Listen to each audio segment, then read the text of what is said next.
That's that shit, bro. That shit flying. You talk my shit.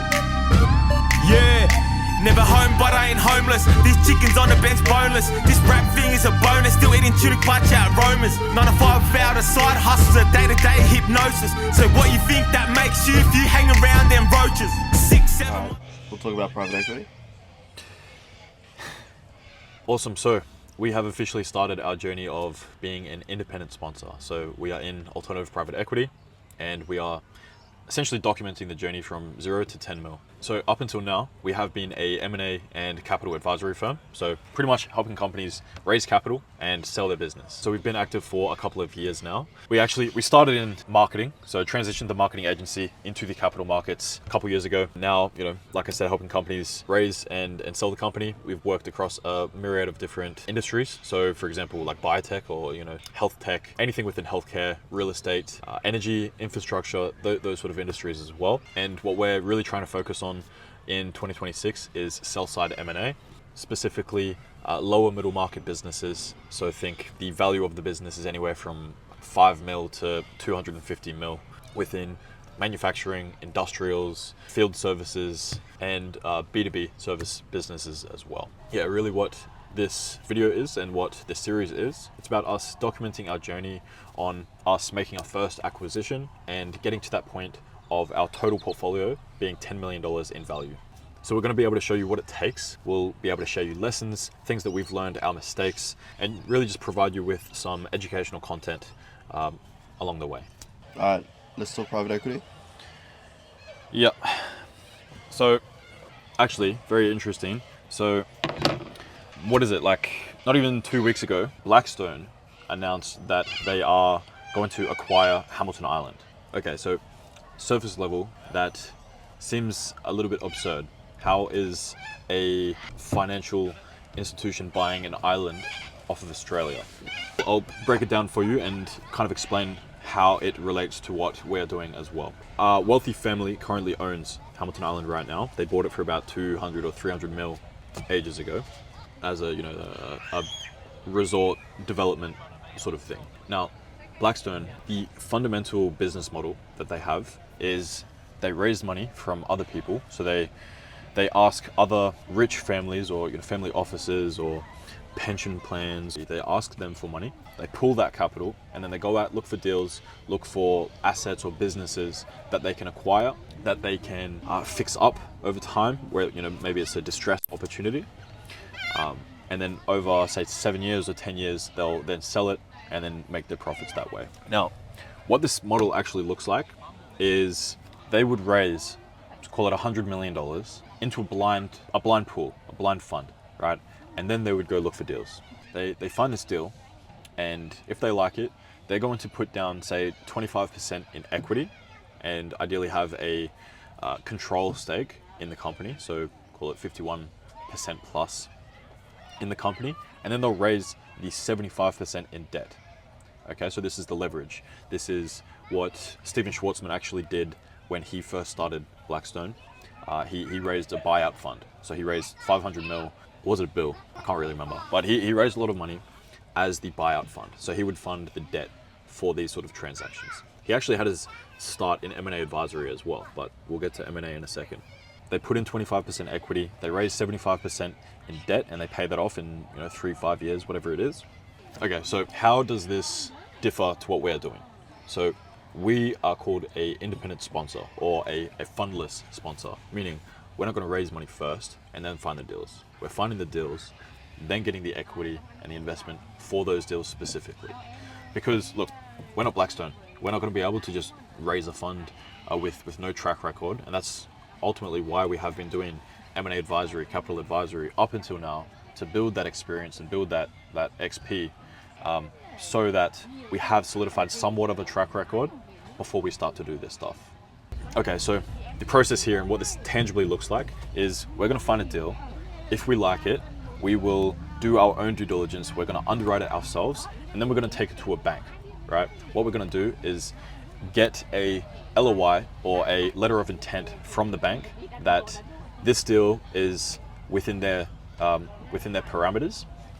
They're going to give us a letter of intent saying, yep, we would give you X million in debt, call it 7.5 mil on a $10 million business. We'll give you 7.5 mil on this business, X interest rate, blah, blah, blah. Cool, we've got this letter. Now we can go out and find the equity. So then we go to family offices, for example, and say, hey, this is our company. We've got this sort of business. We've got 75% in debt. Would you want to give us 2.5 mil to do this deal? And we just rinse and repeat until we get a deal done. What do you mean by bank? A bank. You went to an actual bank? No, so that's different to a traditional bank. So you're not going to walk down the street into an ANZ or a Combank and get 7.5 mil for a business, right? There's banks that specialize in this. So this is like non-bank lenders or private credit funds, for example. They specialize in these sort of transactions. So, I mentioned before the buyout fund. It's a fund that's similar sort of structure. They raise money from other people, they pool capital together, and then businesses come to them. They ask for money to acquire another business, and then they're going to dish out, call it 10 mil, and get 15% per annum for 3 years or 5 years. Right? It's a very short-term loan, but it's how they get their money to work for them. Like, do you think, I guess the question is, do you think that I would need to, I don't know, be in the steel industry to continue to buy businesses? Oh, I thought you meant in finance. Okay. So, yes and no. We'll call it no. You don't really need to have industry-specific experience for the companies that you're going to acquire. Yeah. However, you will have an operating partner, whether that's part of your fund and someone that's doing deals with you, or that's someone that you hire after you buy the company. But you will have someone that will either step in as CEO or step in to run the company and operate the company for you. They will have the industry experience. Okay. So we're looking at a manufacturing deal right now. I obviously don't have any manufacturing experience. We are the capital partner. So we're looking to fund the deal, and we have an operating partner with us that has decades of experience owning and operating manufacturing businesses. I think it's like 35 years of experience doing this stuff. He's going to be the one that steps in. He writes the business plan for what he's going to do after we acquire the company. He wants to double the revenue in 2026. He is the person with the experience. All we need to do is essentially choose the industry or choose the sectors that we want to work in. And this, you can delegate this as well. You can look at ChatGPT, whatever. I have a couple of interns with us. They just print research for me. So they do the research. I'll obviously check everything. But to answer your question, no, you don't necessarily need to have industry experience. All right, so you're not necessarily running the business yourself. You're not the CEO. No, every deal is different. You could jump in some sort of strategy role. So, for example, on the board, for example, you get a seat on the board, and you can help with high level or foundational sort of consulting or advisory, if that makes sense. Because look, at a fundamental level, every business is the same. Like, it's increase your profit margins. Like, you just make more money than what you spend, right? And it's just, the question is, how do you do that? But the principles underlying each business, they're the same. So, like, yeah, you can step in as some sort of advisor to this and help improve the company. But really, the biggest thing is hiring the right people that can do that for you. Okay. Yeah. So what would you call your position, really? That's a good question. So we aren't employed by the company. Okay. We would be, so the fund structure is, there's the GPs and there's the LPs. I already spoke about the LPs before, the limited partners. They give you the money and you use their money to make the deal happen. The GPs, the general partners, that's us. We are the sponsor. So whether we're the actual GP or the co-GP, that is the role in the holding company that acquires the company, right? So we would have, call it 15%. Oh, actually, probably good you asked. So you might ask, what's in it for the investors if they're giving us the money and we're taking ownership in these companies? How does that make sense? So call it a $10 million business. The investors are going to give us 2.5 mil. They're going to have about 80% of this company, right? Because we get the 7.5 in debt. So they're putting in 25% of the company's value in equity, and they're getting 80% of the company, right? So at the end of the day, all said and done, they will own an $8 million out of a $10 million company for 2.5 mil, right? That's one thing. So we would split the other 20% as the GP, so as the capital partner. So that's the position that you asked, where we would be the capital partner. Then there would be the operating partner, the person that jumps in and helps operate the business, or at least at a high level overview. He could be a portfolio director, or he could be jumping as the CEO, whatever it is. We would be splitting the GP split with him. So they are taking a lot of the risk by giving us the money, but they also get like more than 80% of the returns of the company as well. What is M&A? So M&A fundamentally is buying other businesses, merging other businesses. So for example, you buy two separate businesses and you bring them under the same umbrella, the same holding company. Of course, there's sell side M&A as well. On the other side of the table, you help a company sell. Think of a real estate agent just selling a house, right? We are the real estate agents for businesses. So as of right now, we are focused on sell side M&A. So a company that is wanting to sell, whether it's to another family, private equity firm, we are the people that step in to help prepare that company in the best way to get the highest valuation possible on the sale of the company. So we're going to be helping them with their materials when they go to market. So building the financial model, the SIMs, the obviously connecting them with the buyers, and the negotiations throughout the entire process as well. M&A is the vehicle to a larger or better vehicle, which is the private equity. I mentioned before, we are using other people's businesses, other people's credibility, other people's money to learn skills, necessary skills within investment banking, within private equity, to be able to do these deals.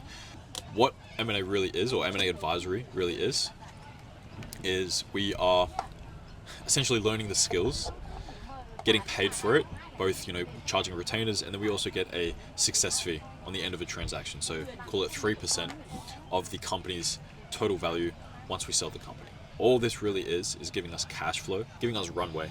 We're never going to get rich by just doing M&A advisory. Like, sure, you can make a lot of money doing this. The advisor that's appointed to the Blackstone transaction, they're going to be making pretty significant fees on this M&A transaction. But do you know who's going to make more money? Blackstone. Okay, so really the difference is short-term capital versus creating wealth. Okay, doing M&A advisory right now, we are able to generate fees, so retainers coming in, success fees on successful transactions. This is short-term money. That's capital. That's just liquid cash. Where is that going to go? Business expenses, obviously, some investments. Some of it's capital that we can put into deals ourselves. But really, like I said, it's fuel. It's fuel to the fire. What we are trying to build and how to build proper generational wealth is through investing and owning businesses, not from the transaction fees. Because every single transaction that we would be doing, we earn a clip of that, right? We'd be getting, call it 3% of the value. Someone else is buying that for 100%. Call it $100 million business. They're going to be buying it for 100 mil. How much money do you think they're going to be making over the course of 7 years or 10 years of that business? A lot more than the 3% that we would be making selling the company. All right, so verse of the day, Proverbs 21:17. Whoever loves pleasure will be a poor man. He who loves oil and wine will not be rich. Now, not to get too philosophical, I'm not going to dive into the theology of this, but a lesson from this, and something that's just been on my mind lately, is to delay gratification. Instead of pushing back the pain later and trying to indulge in pleasure now, you need to flip that on its head. Like, we're starting this business, we really need to delay the gratification. We know that there's going to be years and years of work before we see success, right?